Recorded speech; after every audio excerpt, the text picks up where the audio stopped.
Hello, this is Sharpshot 21, and we are doing the first in the last ride series. Oh, forgot about this thing. This is a CBR 250R that used to be my bike.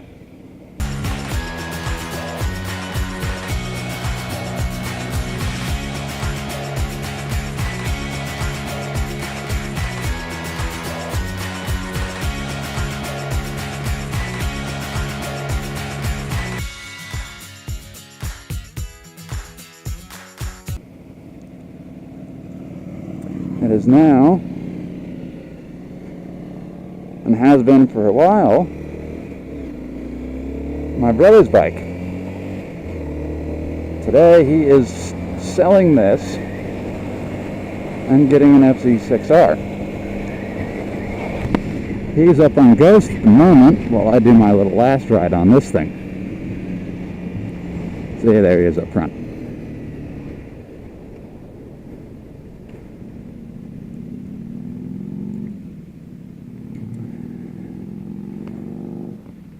The CBR 250R, this particular model, is a 2011.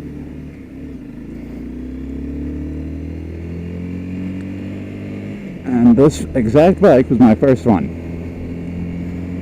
Now I gotta say, I like these little bikes, but after having ridden, say, an R3, there's just no comparison. That being said, if you have the opportunity to pick one of these up as a first bike, by all means do so. They're not bad bikes, they're just a little low on the horsepower.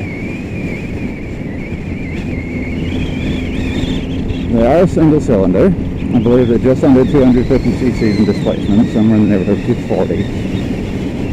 And they do something stupid for the gas mileage, like, I don't know, 60 plus, I want to say. And I mean, clearly it's having no problems hauling my butt around at 50 in fifth, I want to say. Yeah, fifth. So it will move you around just fine. And the fun thing with these is they're so light and so nimble that they're perfect for a beginner and even an experienced rider, just as an around town or a track bike that you don't want to screw up your big bike with.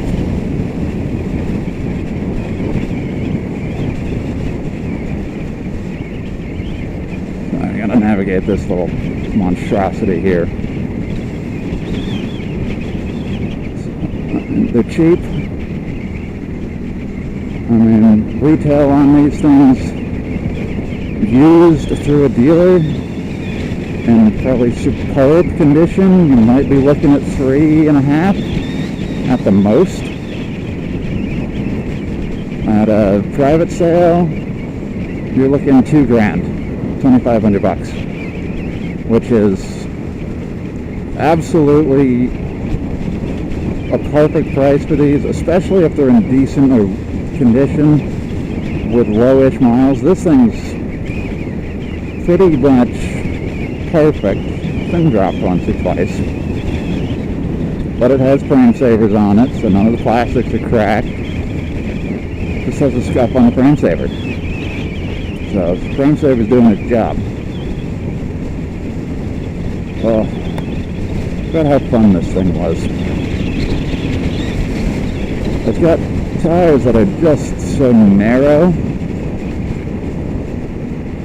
that you don't really need to lean it over too much to actually get her running. And she's upright enough that she's comfortable. Power delivery is pretty smooth. I mean, you can see it red lines at 10.5. I don't think I've ever had it up that high. I might have when I did a top speed run. I only ever got the thing up to about 70, 75 in 6th gear. So it's Not a top speed queen, but it's perfect if you're just starting out or just doing the fundamentals. You just want a nice, cheap, little economical bike to throw around town. Save your big sport bikes or super sports, sport tours or whatever for your long distance stuff. You just want to go down to the grocery store or something. This is freaking perfect for it.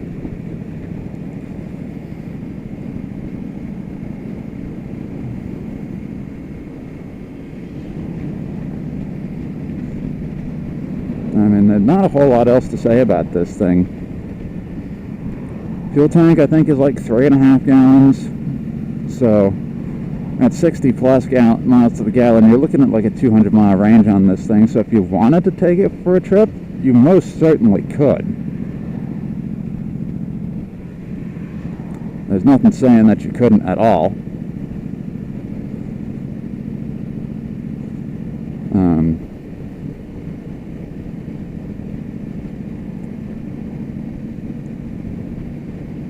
Let's see, I think my brother, who's under 25, so take that what you will, is paying like $150 a year for insurance on this thing. So super, super cheap to insure too. You cannot go wrong with these guys.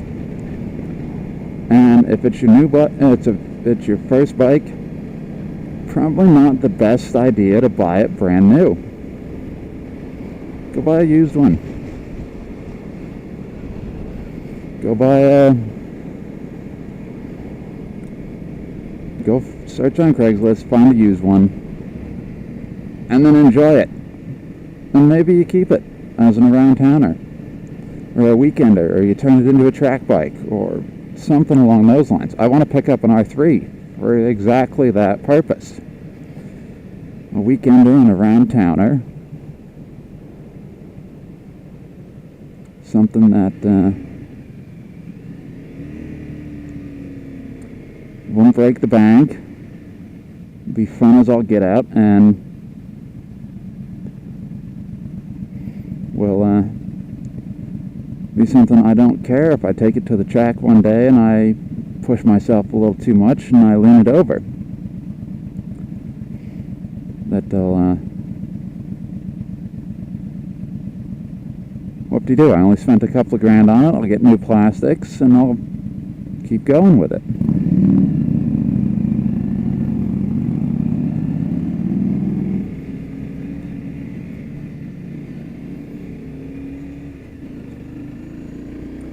So that's the perfect use for these if you're a more experienced rider, because then you can take it to the track and you can push it and you can really develop fundamentals. You can really develop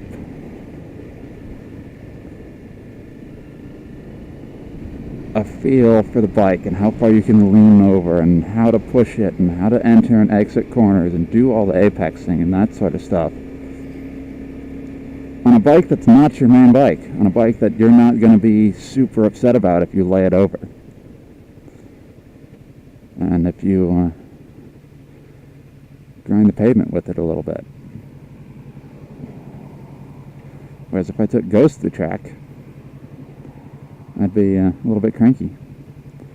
But we're going to swap bikes up here. In conclusion, these are fantastic little bikes. I'm going to miss this thing. But it has had its place, and it is time to move on to bigger and better things. If you got any questions on this bike, feel free to post them down in the comments. If you found this useful, informative, just like the video, please do hit like and subscribe. Thank you for watching, and keep the rubber side down. I'll see you next time. Ride safe, everyone. Thank you all for watching. I hope you enjoyed. If you did, please hit like and subscribe.